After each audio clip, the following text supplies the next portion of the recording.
Vinko Grašič, vi ste eden izmed organizatorjev, ki ste prvi začeli tukaj na Pokljuki, letos že 26. leto, čudovita praznična zimska idila. Ste ponosni na tak čudovit dan?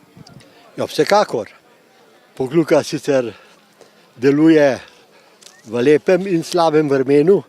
Mi imamo to srečo, ali pa jaz sem kriv, da ni dežja.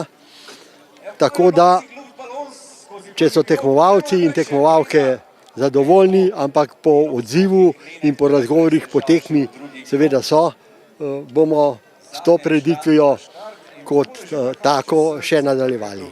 Ste se vi tudi kdaj kot tekač podali na kakšno progo? Ja, sem, in to pred 23 leti. No, takrat sem tudi tekmoval, čeprav nisem vzel te prireditve tako tekmovalno, bolj kot spodbudo ostalim. Kaj pa zdaj? Razmišljate tudi, da bi kdaj prišel kakšen lep dan na Pokljuko, glede na to, da v vašem koncu snega ni, sneg je bolj v visokogorju? No, vsekakor, midva z ženo velikokrat prideva tako v Planico, kot sem gor na Pokljuko.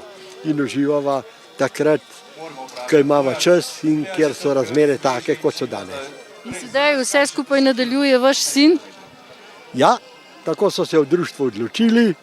Mene so ne zato, ker sem zaslužen, ampak ker sem že rahlo v letih, in so se zmenili, da bo naprej to prireditev vodil sin Klemen. Tudi letos imamo tukaj na Pokljuki pravi dan, bom rekel, polno snega, visoke temperature, sonce, veliko število udeležencev, tekmovalcev in gledalcev, tako da je danes res vse perfektno.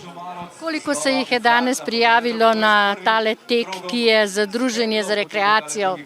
Na samo tekmovanje se jih je prijavilo nekaj manj kot pa 70 tekmovalcev, ampak seveda, kot se vidi, imamo večje število tudi obiskovalcev.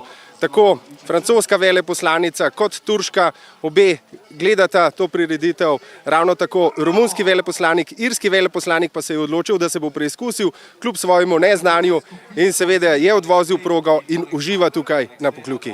Letos kot presenečenje tudi neznani tekač?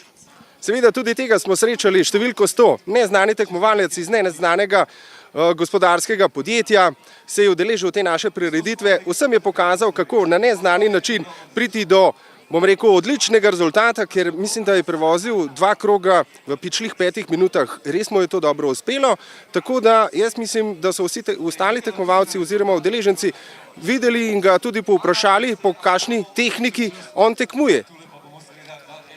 Tako kot vsako leto je tudi letos ta prireditev oziroma ta tek dobrodelnega značaja. Za koga sredstva zbirate letos?